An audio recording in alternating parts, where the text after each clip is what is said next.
razonablemente sólidas. Creo que en el caso de México se estaba experimentando ya una cierta ralentización. Para poner en contexto un poco las cosas, ¿a qué se debía esa debilidad, entre comillas, que hubo previa a la pandemia?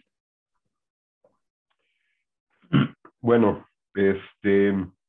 realmente el país yo creo que entró en recesión más o menos a mediados del 2019. Pero ya la desaceleración del crecimiento económico se empezó a manifestar como mediados del 2018. Yo creo que estábamos enfrentando varias diferentes cuestiones. Primeramente, con la llegada de Trump, desde el 2016 empezamos a experimentar un poco más volatilidad.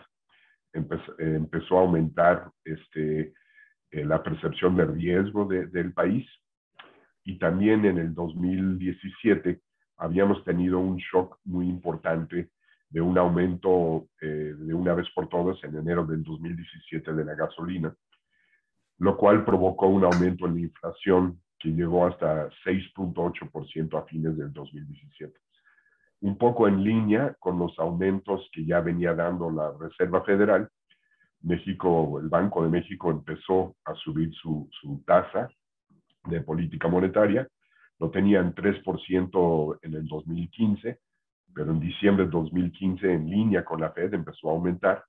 Pero ya viendo un poco la mayor percepción de riesgo con Trump, ya viendo después ya el choque de los precios, etcétera, pues se aumentó a un paso un poco más veloz. De un diferencial de tasas con la Reserva Federal de 275, se llegó a tener un diferencial de 575 y la tasa política monetaria se situó en 8.25, justamente para tratar de compensar esta percepción de riesgo. Y la inflación, pues también sí había bajado en el 2018, pero no había llegado realmente todavía a la meta. Sin embargo, con el cambio de gobierno en México, las elecciones fueron a mediados del 2018. Después hubo una cancelación muy famosa, que fue la cancelación cuando el nuevo aeropuerto de la Ciudad de México estaba como a la mitad de construido. Se canceló, y pues eso fue un golpe muy duro a la inversión privada, y pues todo se paró. Entonces la inversión privada cayó en el 2019, junto con también la inversión pública también. Hubo yo diría, un estancamiento en el consumo de los hogares, y eso provocó el comienzo de una recesión. Primeramente teníamos una tasa de crecimiento bastante baja, y ya para el 2019 en su conjunto, la economía cayó 0.1%. Es una tasa muy marginalmente negativo, pero mucho más concentrado en la segunda mitad del año. Pero ya para el primer trimestre del 2020, que pues, antes de la pandemia, ese primer trimestre ya cayó la actividad económica a 1.6% respecto al trimestre anterior. Entonces ya veníamos entrando ya definitivamente en una situación recesiva. Me ha mencionado un tema que me parece muy interesante respecto a la situación de la inflación. Probablemente cualquier inversor que ahora mismo esté siguiendo la evolución económica es consciente de que uno de los grandes miedos que se ha suscitado recientemente es la vuelta de la inflación en base a tanto estímulo monetario, tanto estímulo fiscal. La tasa del ahorro en general a nivel mundial ha subido mucho durante la pandemia. Hay una clara reactivación económica en camino, ligado a lo que es el proceso de vacunación a nivel mundial. ¿Qué opinión me podría ofrecer respecto a esos miedos a la inflación? ¿Cree que realmente es un tema meramente coyuntural o hay un riesgo real de que esto se convierta en algo un poco más estructural? Pues yo sí creo que hay un riesgo real.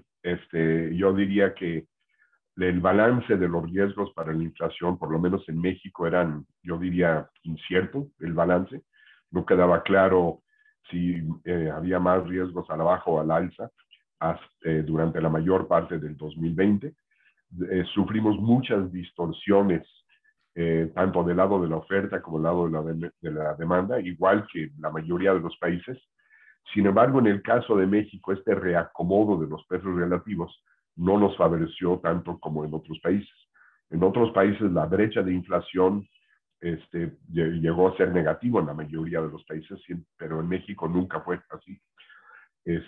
Ya teníamos varios choques de los cuales estamos enfrentando que hizo que los precios de las mercancías alimenticias en especial estaban creciendo a un ritmo de 5% antes de la pandemia, y con la pandemia estos precios llegaron a aumentar hasta 7%. Y si bien es cierto que los servicios venían a la baja, pues no fue lo suficiente como para compensar los precios que estaban subiendo. Y la inflación en México, pues siempre lo tuvimos durante la mayor parte del 2000 abajito de 4, pero definitivamente arriba de nuestra meta de 3%. El problema que nos enfrentamos ahora es una combinación de varias cosas. Por un lado, sí se van a disipar muchos de los choques que empezaron con la pandemia de hace un año, que eso puede ayudar a que algunos precios empiezan a disminuir. Sin embargo, también hay otros precios que se ven que han aumentado bastante, por ejemplo, el precio de la gasolina. En marzo y en abril estamos viendo que el aumento anual con respecto a abril del año pasado, pues puede llegar hasta un 35%. Y esto es porque en abril del año pasado, cuando empezó la pandemia, en los momentos más agudos del confinamiento, pues obviamente bajó mucho la demanda de la gasolina y los precios bajaron bastante. Ahora han venido aumentando y pues estamos con este base de comparación contra abril del año pasado, donde yo estimo que la inflación no subyacente va a llegar hasta cerca, quizás hasta de 12% en abril. Y eso, pues aunado al hecho de que todavía tenemos varios presiones en la parte subyacente, incrementos todavía en las mercancías especialmente, pues está llevando la inflación subyacente arribita de 4. Y la combinación de ambos factores pues ha llevado a la inflación general a 4.7% para marzo, pero seguramente para abril yo no me sorprendería que la inflación quedara más cerca de 6%.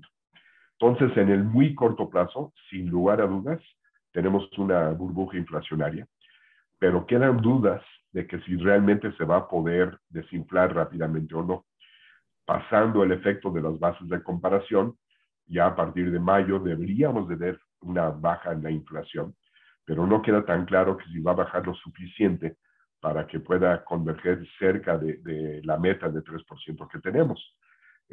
Hay presiones de tipo de cambio, hay presiones en los energéticos, también hay, hemos visto desde antes presiones en costos laborales. A pesar de la pandemia, los salarios han aumentado en términos reales, algo difícil de pensar, pero es cierto. Y pues si vemos, aparte de eso, presiones de inflación externas, donde estamos viendo incrementos en los precios de los commodities, estamos viendo incrementos en los costos del transporte marítimo, estamos viendo en Estados Unidos el apoyo fiscal, pues la gente está pensando que pues viene también un incremento en la inflación, etcétera. Si todo esto lo combinamos, yo diría que en el caso de México específicamente, el balance de riesgos para la inflación, no solamente en el corto plazo, que ahí sí queda muy claro, pero yo diría incluso en el mediano plazo, ahora sí el balance de riesgos para la inflación está al alza. Y cómo, entiendo que es una pregunta un poco capciosa, ¿no? Pero hemos visto distintas posturas por parte de bancos centrales en el mundo en lo referente a cómo van a tratar con este repunte potencial de la inflación en el corto, mediano plazo. El señor Powell de la Reserva Federal sí está mandando un mensaje muy claro a los mercados de me quiero centrar en la expectativa de inflación o la inflación real a largo plazo no quiero sobreactuar por un repunte de corto plazo que además tiene un efecto base muy obvio, como me estaba comentando usted. La postura de Banxico es parecida, es decir, ¿con cuánto margen hay antes de tener que modificar probablemente esos niveles de tipos de interés que están históricamente bajos, si no me equivoco, ¿no? Que ha ayudado mucho a la recuperación del consumo y la inversión? ¿Cuánto margen tenemos realmente antes de tener que actuar ante esas presiones inflacionistas? Pues bueno, yo creo que en el caso de México vamos a estar monitoreando bastante de cerca las acciones de la Reserva Federal, más que Europa, más que el resto de los países emergentes, etcétera. Realmente para México lo importante es el diferencial de tasas con respecto a la Reserva Federal. Ahorita lo hemos bajado de 575 puntos base, ahorita ya está en 475 o 450, no me acuerdo por ahí. Y yo creo que todavía sigue siendo un diferencial bastante atractivo. Sí, 375 creo. 375 puntos base sigue siendo un diferencial muy atractivo, pero yo creo que va a ser muy difícil que podamos permitir que baje más. Y la razón es no solamente que estamos ahora con este balance de riesgo para inflación al alza, sino que también estamos viendo que la adversión al riesgo en el caso de México pues sigue siendo bastante alto, sigue teniendo salidas de capital. Hasta ahorita nos ha ayudado mucho un superávit gigantesco en la cuenta corriente, pero ese superávit creo que se va a ir disminuyendo con el tiempo y eso también pues va a disminuir la oferta de dólares por ese lado. Y entonces sí tenemos que estar muy pendientes. Si la Reserva Federal mantiene su tasa por los 2 años que habían dicho que lo iban a mantener, creo que nosotros también ahí tendríamos lugar para mantener nuestras tasas en los niveles que está por el mismo periodo. Sin embargo, si en Estados Unidos empiezan a subir tasas antes de ese periodo, pues yo creo que no nos va a quedar otro más que hacer lo mismo. Entonces, ¿cuánto espacio tenemos? Pues ahora sí que creo que va a depender entre muchas cosas, obviamente, pero va a depender, yo creo que fundamentalmente, de las acciones de la Reserva Federal. Fenómeno. Una pregunta más que quería hacerle es referente a qué factor o cuánto pesa lo que ocurre en el mercado de petróleo para la economía de México. Hemos visto un año muy convulso, ¿no? Con movimientos terroríficos, primero a la baja, luego con recuperaciones muy potentes del precio del petróleo como país exportador o productor de petróleo. ¿Hasta qué punto puede ser un pilar que apoye la recuperación de la economía mexicana o por el contrario algo que detraiga o no es tan fundamental? Bueno, aquí hemos sufrido nosotros un cambio estructural muy importante. México siempre fue un exportador neto de petróleo por muchos años y llegamos a incluso a exportar bastante petróleo. Sin embargo, pues el yacimiento más grande que teníamos nosotros, el famoso Cantarell, pues básicamente ya casi se terminó, se explotó y no hemos encontrado otro yacimiento que lo pudiera sustituir. Por lo tanto, la producción en petróleo en México pues ha disminuido bastante y a partir del 2015 dejamos de ser un exportador neto de petróleo y ahora más bien somos un importador neto. Es decir, importamos más gasolinas y derivados de petróleo de lo que exportamos. Entonces, un aumento en el precio del petróleo pues ayuda en el margen a las finanzas de Pemex y del gobierno federal, porque hay una recaudación muy importante por ese lado. Sin embargo, en el neto, así tal cual, por lo menos a nivel de la balanza de pagos, pues más bien estamos ahora por primera vez en muchos años del otro lado, ¿no? Entonces, ahorita un aumento en el precio del petróleo, si bien ayudaría marginalmente a las finanzas del gobierno, también implica un aumento en el precio de la gasolina. Y este gobierno ha prometido no incrementar el precio de la gasolina más allá del precio que existía en diciembre del 2018, ajustado por la inflación. Entonces, tomemos ese precio, agrégale un casi 4% en un par de años, y ese es el precio máximo que se va a dar la gasolina al público. Y si el precio de la gasolina sube por arriba de eso, entonces el gobierno va a tener que subsidiar en vez de recaudar. Entonces no es realmente algo que nos favorece, yo diría más bien nos complica la vida. Y una última pregunta más genérica que nos gustaría tener a todos los inversores como referencia es, hemos entrado en una dinámica, especialmente en lo que llamamos las economías desarrolladas, donde parece que tendemos a un endeudamiento casi crónico, ¿no? En Europa hemos visto cómo se han aumentado los niveles de deuda sobre el PIB o el GDP por encima de lo que era habitual durante la última década. Estados Unidos está registrando también unos niveles que recuerdan a los alcanzados durante pues, el proceso de la Segunda Guerra Mundial y algunos analistas empiezan a hablar de que emulamos un poco el modelo japonés, ¿no? Que entramos en ese endeudamiento cada vez mayor, tanto si el ciclo económico es bueno como si el ciclo económico es débil, y eso puede drenar capacidad de crecimiento futuro. ¿Nos podría dar su opinión para terminar sobre este movimiento que estamos viendo en las economías desarrolladas a nivel mundial? Desde fuera, ¿qué aspecto tiene ese problema que pudiese surgir o no es un problema? Yo creo que es un problema mundial y un problema muy importante, porque ahora sí que estamos en la etapa de recuperación y terminando la recuperación, va a haber ahora sí que el mundo va a sufrir una curva tremenda del problema de sobreendeudamiento. Y es un problema que pues, se va a tener que buscar una solución y la solución va a tener que ser global. Ahora, enfocando ese mismo problema hacia México específicamente, hay que tomar en cuenta que nuestro gobierno, el nuevo gobierno, tomó la decisión de no endeudarse, de no tener una política fiscal contracíclico como casi todos los otros países del mundo han tenido, y cualquier expansión de gasto va a tener que ser financiado por ingresos. Y entonces el incremento que sufrimos nosotros de la relación deuda sobre PIB el año pasado provino más bien por una caída brutal en el PIB nominal, obviamente, y también un aumento en el tipo de cambio.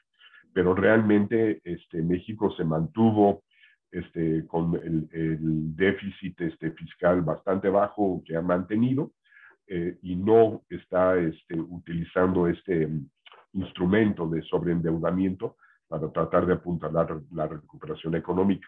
Entonces, ahora sí que esto lo estamos pagando en el muy corto plazo, porque nuestra recuperación seguramente va a tardar más tiempo.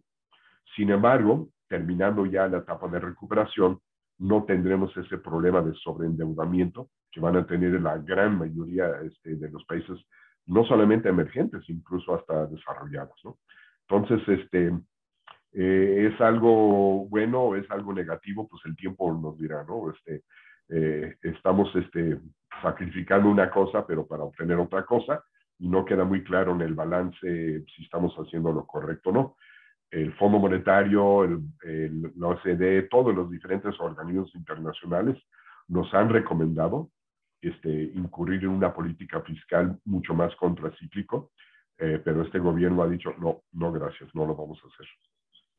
Bueno, pues Jonathan, subgobernador del Banco Central Banxico, ha sido un placer poder departir un rato con usted y sobre todo le agradezco muchísimo las respuestas tan claras a las preguntas que le hemos suscitado. Es un lujo para nosotros contar con su asistencia y me despido agradeciéndole una vez más que haya podido participar en el Investors Day de XTB.